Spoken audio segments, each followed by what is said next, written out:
Desde quando o ex-presidente Jair Bolsonaro afrouxou as regras para o controle de armas, o número de CACs explodiu no país. CAC é uma sigla para caçadores, atiradores e colecionadores. São pessoas devidamente cadastradas e que têm autorização para comprar armas e munição. Até Lula iniciar o movimento para suspender o acesso às armas, logo depois de assumir a presidência, o número de CACs já tinha saltado para 1 milhão no Brasil. Foi um crescimento de 7 vezes no governo Bolsonaro. Além disso, com esse aumento nas vendas de armamento pesado, muitos CACs passaram a usar ilegalmente os registros deles para revender armas e munição para facções criminosas. Um levantamento da ONG Sou da Paz revela que esse material tem sido usado para apoiar uma variedade de atividades criminosas, entre tráfico de drogas, milícias, grupos de extermínio, de grilagem de terra e também quadrilhas especializadas em roubo a bancos.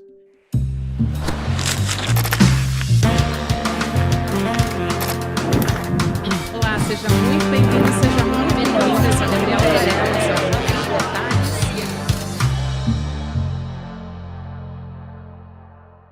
Olá, seja muito bem-vindo, seja muito bem-vinda. Sou a Gabriela Varela, esse é o Videocast em Detalhes.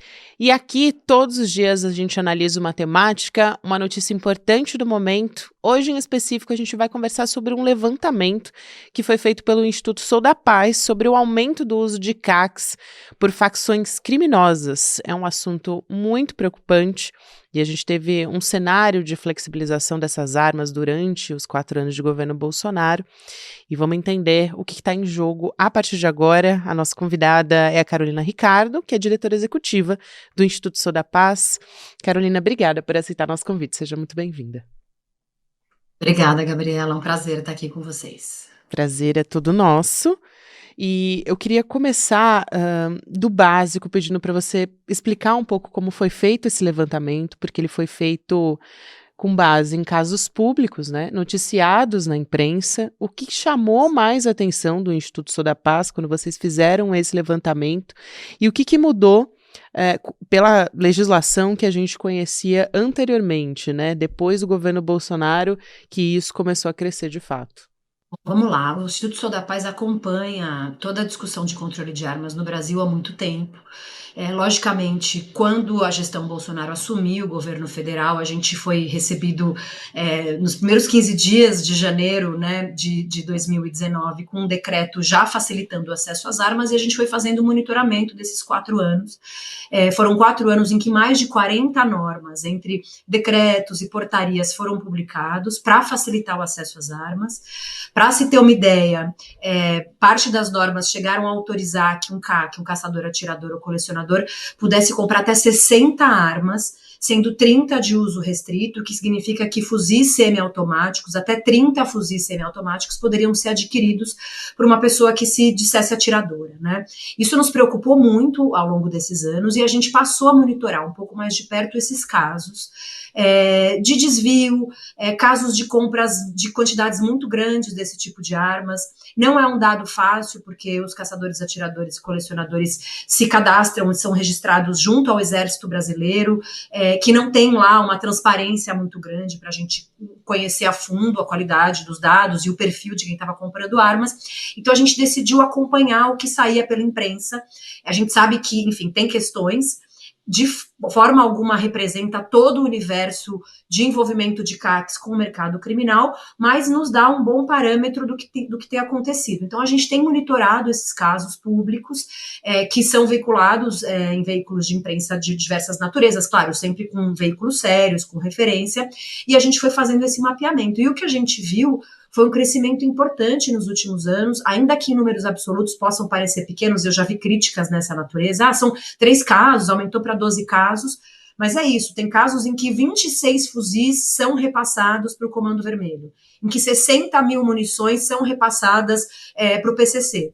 Então, ainda que os casos, números absolutos sejam poucos, as quantidades e os tipos de armas repassados para organizações criminosas têm um impacto brutal para a segurança pública. Então, a gente foi fazendo esse monitoramento e divulgou agora, justamente a semana passada, porque também está em jogo aí uma mudança no decreto do presidente Lula, que retomou o controle mais responsável de armas, né? Então, esse é um levantamento com base nessas investigações que foram tornadas públicas, e muito devem haver outras que não são públicas e que a gente não conseguiu monitorar ainda. Fundamental essa sua fala, Carolina, principalmente sobre a quantidade de armamentos que essas pessoas passaram a poder ter a gente teve acesso, né? A gente teve um recorde de 12 casos em 2023 e, como você disse, parece pequeno quando você olha, mas aí a gente vai pegar esses casos que foram noticiados publicamente na imprensa. Por exemplo, a gente está falando aqui de um caso que um casal adquiriu 26 fuzis. A investigação conseguiu impedir, mas seriam repassados para o Comando Vermelho no Rio de Janeiro. E 11 mil munições. Então, só para a gente ter ideia do tamanho desse universo, todos esses itens controlados, eles eram comprados e transportados legalmente com guias de trânsito do Exército. Então, é realmente muito preocupante. Isso aconteceu em 2022. E eu aproveito para te perguntar, além desses casos que saíram na imprensa, dá para a gente pensar também numa subnotificação desses casos? Porque a situação poderia ser mais alarmante se a gente considerar investigações que ainda estão em curso e casos em segredo de justiça também. Além disso, existe um investimento de fato a contento para descobrir esse tipo de caso por meio das investigações? Acho que você toca num ponto super relevante, e eu gosto sempre de dar um passo atrás. A gente é muito criticado, sobretudo pelos atiradores, pelo grupo pró-armamento, como se a gente estivesse demonizando os CACs e dizendo que todos os CACs são criminosos. Não se trata disso, mas se trata de um novo filão de aquisição de armas de alto poder letal, enfim, né, de alto potencial, e que a gente sabe que o crime organizado é muito esperto, né? Então, o que antes, para comprar um fuzil, você tinha que fazer todo um processo de importação, trazer peça, montar aqui. Claro, isso também continua. Passou a ser muito mais fácil comprar legalmente no Brasil, inclusive poder legalmente transportar. É claro que a partir de 2022 houve mudanças, então os casos de 2022, 2023 são casos que muito possivelmente, né, como a gente pegou informações da imprensa, a gente não tem todos os detalhes da investigação, mas são casos que foram adquiridos antes, que se tornaram públicos nesses períodos, armas que foram compradas e que estão sendo revendidas agora, repassadas para o crime agora, porque a arma, enfim, ela tem uma longevidade brutal. Então, é muito possível que existam muitos outros casos e que a gente não teve acesso, e, de fato, é muito preocupante porque são muitas armas, de altíssimo calibre, né, muito impactantes para o crime organizado, aumentando o poder de fogo de crime organizado. A gente viu casos graves, né, desse chamado novo cangaço, em que armas muito poderosas estão circulando na mão de criminosos. Então, é mais uma fonte de acesso à arma para o crime. E isso demanda, por outro lado, do poder público um investimento enorme em investigação. A gente não tem um sistema de fiscalização eficiente sobre os CACs, não à toa o decreto do presidente Lula de 2022 determina que a fiscalização dos CACs saia da Polícia Federal e saia do Exército e passe para a Polícia Federal, porque o Exército tem pecado muito nessa fiscalização, e já que há um contingente tão grande de CACs comprando armamentos, a gente precisa aumentar a fiscalização. Então, além da necessidade de melhorar a fiscalização, que já é um investimento importante, a gente precisa fortalecer a investigação criminal. Então, por exemplo, a gente acompanha muito o estado do Espírito Santo, que é um parceiro que tem uma delegacia especializada em controle de armas, se chama Desarme, que tem uma inteligência própria, uma capacidade de identificar as armas apreendidas. A gente viu um fenômeno de aumento de armas artesanais, que são produzidas artesanalmente, que tem um poder de fogo importante. Essa delegacia conseguiu identificar essas dinâmicas e conseguiu desbaratar as quadrilhas que estavam fazendo isso. O Espírito Santo também, o último caso mais recente que saiu no nosso levantamento, foi um caso também no Espírito Santo, de um CAC que comprou cerca de 60 mil munições legalmente e estava repassando para o crime organizado. Então, é preciso desse investimento, delegacia especializada, parceria com a Polícia Federal e com o Exército para rastrear a origem dessas armas, fortalecer o trabalho da Polícia Militar para prender essas armas, né? Então, veja, é um investimento importante e que o Brasil ainda está engatinhando nisso. Então, a gente tem mais armas em circulação, uma nova fonte que alimenta o mercado ilegal e pouco investimento em investigação e fiscalização. Essa conta não vai fechar, infelizmente, a gente ainda vai ver muitos mais casos dessa migração aí de armas para o crime organizado. E falando em fiscalização, né, a gente tem um gargalo muito grande, Carolina, que você vai poder explicar muito bem aqui no nosso sistema de controle de armas, né? Então, de melhorar o rastreamento da marcação das armas, né, da munição no Brasil também, além da flexibilização do porte de armas que a gente já conversou aqui, qual é a dificuldade que existe de integração dos sistemas para fazer esse monitoramento a contento? Porque esses métodos, eles não são caros, né? Qual que é a dificuldade, então, para se fazer? Pois é, essa é uma excelente pergunta que a gente, enfim, não tem a resposta. Mas é isso, o Brasil tem hoje 2 sistemas diferentes, um da Polícia Federal e o outro do Exército, para registrar as armas compradas por civis, né? No Exército ficam os CACs, na Polícia Federal fica a Polícia Civil, empresas de segurança privada, enfim, outras categorias. E esses bancos de dados nunca foram integrados, a gente acha que não há interesse político, não há interesse técnico, e aí você tem essa fragmentação da informação. Então, para a gente conseguir fazer as análises que a gente fez ao longo do nosso trabalho de quantas armas estão nas mãos de civil, tem que pedir via lei de acesso para um órgão, depois pedir para o outro, juntar as bases de dados, elas sempre vêm de formas confusas, diferentes. Veja, se a gente da sociedade civil não consegue fazer uma análise, quem dirá um trabalho sério de fiscalização, né? Então, por isso é tão importante, eu reitero, que seja transferida a competência sobre os CACs para a Polícia Federal, que já tem o controle no Sinarme das armas, né, de polícia civis, de pessoas que compram para defesa pessoal, das empresas de segurança privada, e passem a ter as informações dos CACs para ter um banco de dados único.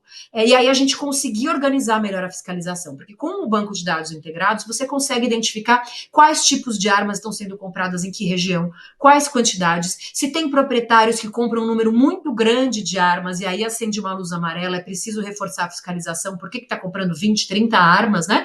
Que atirador desportivo é esse, né? Então, veja, com as informações integradas, você começa a ter inteligência de análise para direcionar a fiscalização, que é limitada, não dá para estar em todos os lugares, né? Então, isso é mais do que urgente. O Estatuto do Desarmamento de 2003 já previa essa integração que nunca aconteceu, e agora essa necessidade, então, de tirar do Exército, que também faz um trabalho, tem feito um esforço aí nessa transição para a PF. O que falta agora é o governo federal, de fato, fazer a contratação dos profissionais da Polícia Federal, estruturar essa área para que a partir de janeiro de 2025 a PF consiga fazer esse controle. Sem informação não dá para fazer planejamento, não dá para fazer fiscalização, e a gente anda capenga há muito tempo. Não à toa há tantos casos de desvio, porque você não tem capacidade de produzir inteligência para fazer as fiscalizações de forma mais efetiva sobre essas armas, né? É muito importante, porque também essa assinatura do presidente Lula, né, essa canetada para controlar melhor, para tornar mais rígido o controle de armas no Brasil, não é o suficiente. E tem uma questão que eu acho que seria interessante a gente comentar, que é a questão política de ter aí uma queda de braço hoje que existe entre o governo federal, também o judiciário e o Congresso, principalmente agora, enquanto a gente está gravando, né, na semana anterior do que isso vai ser voltado a colocar em pauta, mas existia uma previsão de votação no Senado para votar o tal do PDL 206 de 2024.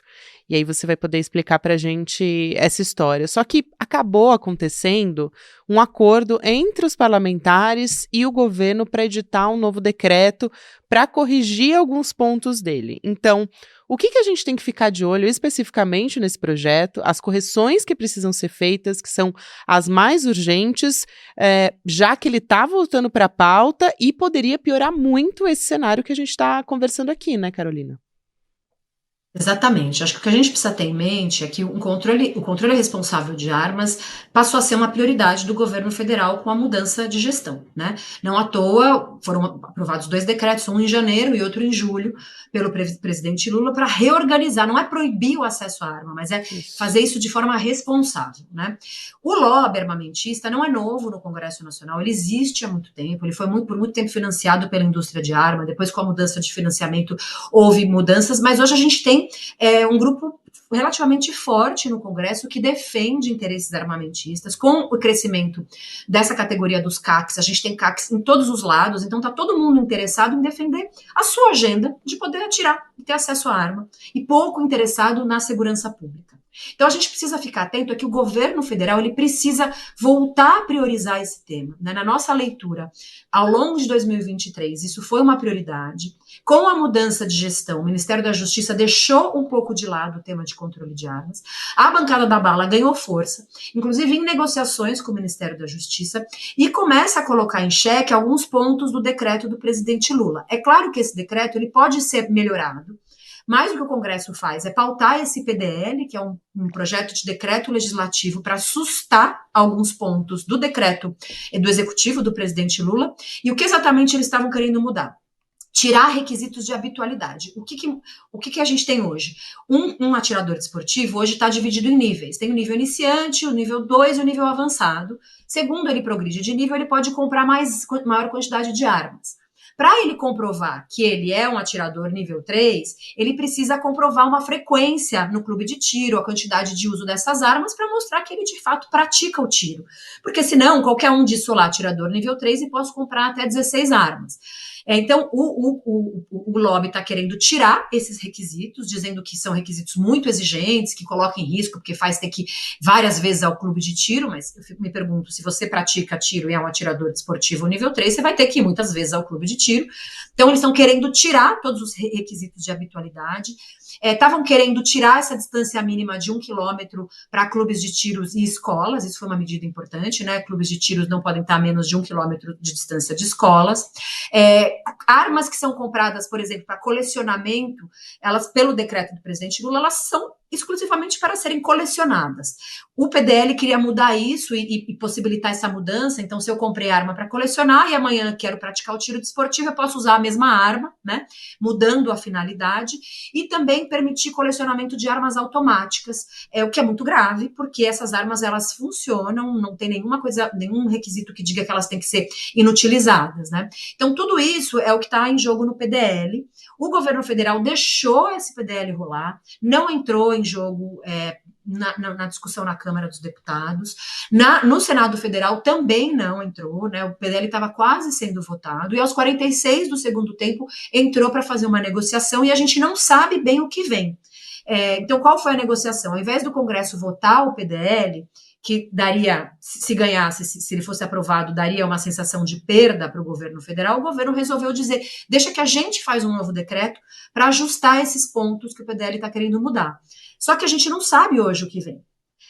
E o que é muito ruim é que o decreto do presidente Lula, ele foi construído a muitas mãos, por um grupo de trabalho, inclusive com representantes da bancada da bala, do Exército, da Polícia Federal.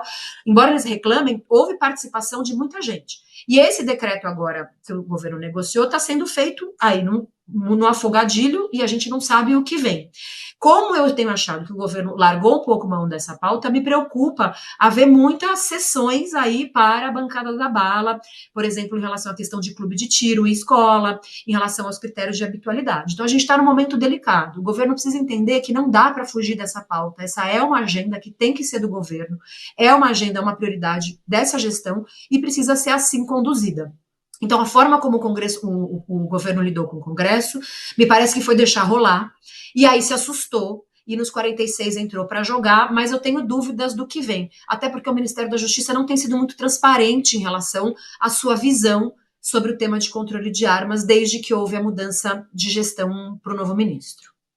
Tem um caso que eu acho importante de trazer também, apesar de não ser especificamente relacionado ao levantamento que a gente está conversando, mas também sobre a liberação de armas sob o governo Bolsonaro, que foi a liberação de armas para condenados por tráfico de drogas, também casos de homicídio. No primeiro semestre se falou muito sobre isso, em 2024. E aí tem dados que são sigilosos, que foram revelados pelo Estadão. E foi algo que facilitou, né, a liberação de armas também para essas pessoas, não só para a população em geral, por conta dessa política armamentista. Eu queria te perguntar, nesses casos, né, que foram identificados, por exemplo, não se voltou a falar mais disso, mas Que medidas poderiam ser eficazes para a gente fiscalizar, já que esses arsenais, né, essas pessoas, a gente sabe que elas têm uma grande quantidade de armas em casa. Como é que se verifica, por exemplo, se houve desvio ou não, se essas armas continuam, se elas estão em condições adequadas ou se elas nunca estiveram, enfim, porque isso representa um perigo para a população, né? Então, eu queria entender o que a gente pode, como o governo federal, inclusive, poderia atuar, se teria alguma política, algum programa, não sei, recompra de armas, o que poderia ser feito para tentar, digamos assim, amenizar um pouco essa situação, né? Porque consertar, de fato, eu acho que se perde muito quando essa flexibilização já aconteceu, né, Carolina? Você está se referindo, esses dados são dados oriundos de uma auditoria do Tribunal de Uhum, Contas da União sobre o sistema de fiscalização do Exército, né? E é isso. muito impressionante o que essa auditoria revelou, que o Exército, enfim, fornecia armas aí para pessoas com condenação, como você mesmo disse, por homicídio, com antecedentes criminais, envolvidas em crime organizado, mostrando essa baixíssima eficiência na fiscalização pelo Exército. Então, eu acho que isso ele deixou estampado essa baixa capacidade do Exército fazer esse controle. Por isso, eu volto a dizer: uma primeira medida é a transferência de competência de fiscalização, tirar do Exército e passar para a Polícia Federal a fiscalização sobre os CACs, com rearranjo do banco, do sistema onde as informações são registradas, com análise mais profunda desses antecedentes. Tem questões complicadas também, né, de conexão entre os dados de antecedentes criminais, que muitas vezes vêm dos judiciários brasileiros, né, e às vezes não tem essa integração desse banco de dados. Eu entendo que tem dificuldades também, que não é só uma responsabilidade exclusivamente do Exército, mas assim, a gente precisa priorizar, porque não dá para a gente ter essa quantidade enorme de armas na mão de pessoas condenadas, por exemplo, por homicídio. Então, acho que o primeiro ponto é fazer efetivamente a transferência da fiscalização e controle sobre os CACs para a Polícia Federal, com condições, e aí o governo federal precisa priorizar de novo, precisa ter recursos, fazer a contratação do efetivo da PF, investimento em sistema, para a gente ter uma boa estrutura de fiscalização. Depois disso, precisa montar esquemas de fiscalização a partir da análise de inteligência sobre esses dados, como eu disse, locais que compram armas, compra mais pistola, compra mais fuzil, aonde isso está distribuído no Brasil, organizar fiscalizações, né? Organizar forças-tarefas para fazer as fiscalizações e aí checar como é que está essa distribuição. Também é preciso, a gente sabe que as armas elas têm prazos para serem renovados os registros, né? Também antes no governo Bolsonaro esse prazo foi expandido para 10 anos, então a pessoa comprava uma arma, só depois de 10 anos ela precisava renovar o registro, fazer os novos testes psicológicos de aptidão. Esse prazo diminuiu para 3 anos, então é preciso fiscalizar a legalização e o novo registro dessas armas. Então tem que organizar diferentes níveis de fiscalização e ter medidas adequadas para quando essas armas devem ser apreendidas, né, em que situações as armas que estão em situação ilegal precisam ser apreendidas, organizar a estrutura para isso. E como você falou, existe a previsão, e era uma ideia inicial, de um programa de recompra, que hoje é diferente do que foi o programa de entrega voluntária de armas, quando as pessoas entregam a arma por uma indenização de R$300, porque essas armas que estão em circulação chegam a custar até R$15 mil. Então, um programa de recompra hoje precisa ser um programa com investimentos robustos para que o Estado recompre a custos mais altos, porque essas armas são caras, e se não tiver um ganho financeiro, o dono dessa arma pode, inclusive, desviá-la para o crime, então tem que ser interessante. E essas armas precisam, por exemplo, ser repassadas para as forças de segurança. Então, não é um desenho fácil, mas é um programa possível. Então, de novo, eu volto ao tema. Para dar certo tudo isso, o governo federal precisa voltar a priorizar a agenda de controle de armas, porque não são políticas simples, são políticas que precisam de investimento de recursos, precisa ter um custo político, porque a bancada é pesada, porque o debate público é pesado, tem muita crítica. Então, e me parece que o governo federal perdeu essa prioridade. Então, eu não vejo hoje muita perspectiva dessas outras ações andarem. E aí a gente continua refém de uma má fiscalização, de armas sendo vendidas para pessoas com antecedentes criminais, de nenhuma fiscalização sobre essas armas que acabam indo para o crime organizado. Então, a chave hoje é o governo federal precisa voltar a priorizar essa agenda para dar conta de tudo isso que eu mencionei, que não é uma tarefa simples. E tem um outro recorte aqui que eu queria aproveitar, porque a gente está no mês de agosto, e foi justamente nesse mês que a Lei Maria da Penha completou a sua maioridade, né? A gente teve essa data no início do mês de agosto, só que a gente tem, obviamente, um número que continua crescente no país, até aqui para trazer especificamente o número de denúncias do Disque 180, né? No primeiro semestre de 2024, cresceu 36%, isso em relação ao ano de 2023, portanto, ano passado. Isso para mostrar como a violência contra a mulher, na contramão até de outros tipos de violência, continua aumentando. E eu queria te ouvir falar sobre a relação do aumento de CACs em relação à violência contra a mulher, né? Ela faz crescer a violência contra a mulher. Como é que você retira a arma do contexto da violência doméstica? Porque essa é uma tarefa muito difícil aqui no Brasil também, né? Eu acho que é preciso fazer uma distinção, né? A gente não consegue afirmar causa e consequência, aumento de CACs e aumento de violência doméstica. Eu acho que a gente também tem que ser muito correto em relação a isso. O que a gente consegue afirmar é aumento de armas em residência. Elas têm aumentado o número aumenta o risco de uma mulher ser morta dentro de casa por uma arma de fogo. Porque essa arma pode ser comprada por um CAC, ela pode ser comprada por uma pessoa que comprou para defesa pessoal, e aí ela não é um CAC, ela se registrou na Polícia Federal, um policial que tem a arma em casa. Então, tem várias naturezas de arma em residência. Então, a arma dita comprada para se defender em casa, ou ter essa arma em casa, ela é um risco para a mulher. A gente faz pesquisa olhando os dados do DataSUS, produzidos pela saúde, de homicídios de mulheres, e a gente percebe que nos últimos anos aumentou o percentual de mulheres mortas em casa por arma de fogo. Né? E isso acende uma luz amarela. Tem um discurso interessante, inclusive no Congresso, de que a mulher precisa se armar para se defender, essa ideia, né, da mulher guerreira. Só que o que a gente esquece é que é uma mulher numa situação de violência doméstica, ela já está muito vulnerável. Ela tem medo do seu marido, ela tem muitas vezes dependência financeira, ela está extremamente fragilizada, né? Dificilmente ela vai conseguir se fortalecer a tempo para comprar uma arma e se defender. A arma no contexto da residência, em geral, vai ser do agressor e vai ser usada não só para matá-la, mas para fazer abuso psicológico. A gente viu na nossa pesquisa que aumenta o número de violência financeira, violência psicológica e violência sexual dentro de casa com arma de fogo. Então, o simples fato de você estar ali e vai jantar com o seu companheiro, que é seu agressor, ele deixa a arma em cima da mesa ou deixa a arma embaixo do travesseiro, dando um recado muito, muito nítido de quem manda ali na situação. Então, a gente precisa retirar a arma de fogo do contexto de violência doméstica. Como é que a gente faz isso? Houve uma lei aprovação de uma lei em 2019, a Lei 13.880, que inclusive alterou a Lei Maria da Penha, que passa a tornar obrigatório que, quando uma mulher vá a uma delegacia reportar uma violência doméstica, o delegado ou a delegada precisa perguntar para essa mulher se o agressor tem uma arma.